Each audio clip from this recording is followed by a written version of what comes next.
The mathematical compromises affect everything from airline navigation to disaster response.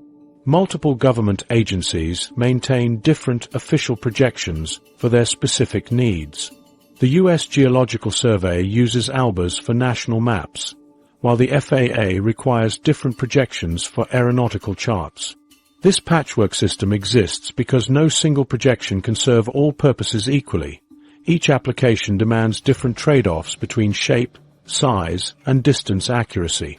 Every projection decision carries implications. Accurately representing area for resource management might sacrifice shape accuracy needed for navigation. Preserving angles for surveying might distort sizes important for environmental studies.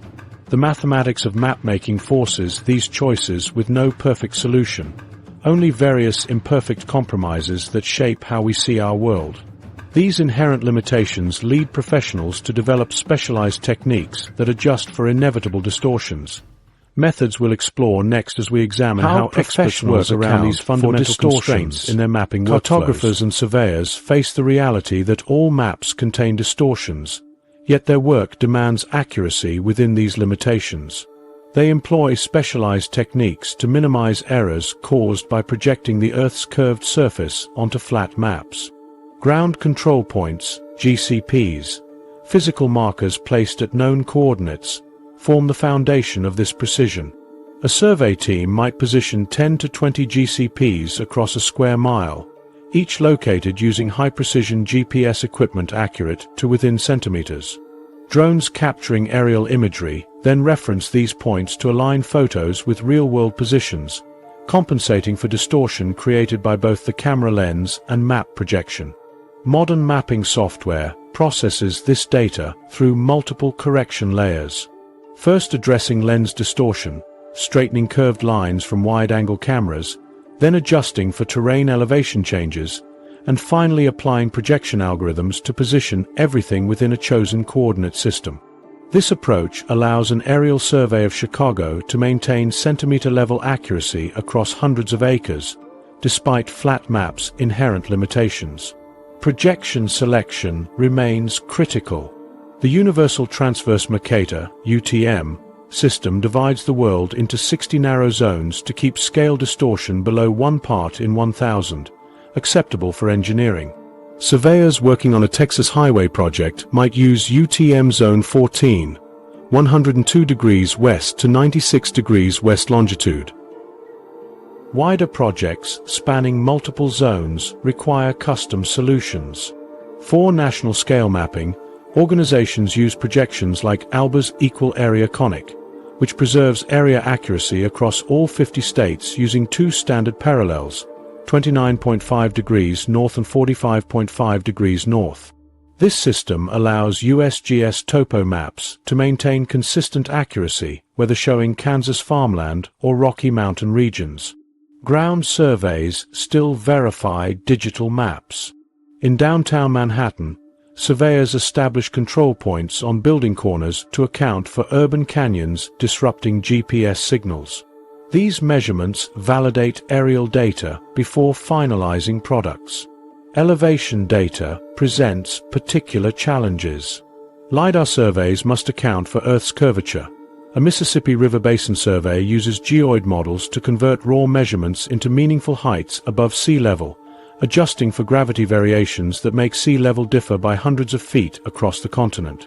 Coordinate systems add complexity. Most U.S. mapping uses an ED83, but older surveys might use an ED27, creating coordinate differences of hundreds of feet. Professionals must apply mathematical adjustments when combining datasets from different eras. Construction projects demand rigorous distortion management. When building Michigan's Gerald R. Ford International Airport Terminal, surveyors established a custom coordinate system, positioning structural columns within 1/8 inch of specifications across the 800,000 square foot site. Emerging technologies offer new solutions. Mobile mapping systems on vehicles combine laser scanners and cameras to collect millions of 3D points per second, automatically applying corrections while driving. Chicago used this to inventory signs and pavement markings across 4,000 miles of streets. Satellite-based augmentation like the FAA's WAS system improves GPS accuracy from 15 meters to under 1 meter nationwide, allowing survey-grade precision without ground markers for applications like agricultural field mapping. Professional networks form mapping's backbone. The National Geodetic Survey's 2,000 plus permanent GPS stations track positional changes as small as 1 millimeter per year, detecting continental drift.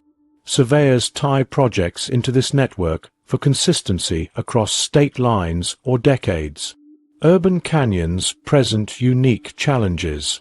New York City developed a hybrid coordinate system combining state plane projections with localized adjustments, using optical instruments where GPS fails between skyscrapers.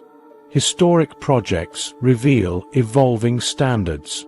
When restoring Washington, D.C.'s Jefferson Memorial, surveyors discovered its axis aligns 5 degrees off true north, a deliberate 1939 design choice only revealed through modern laser scanning.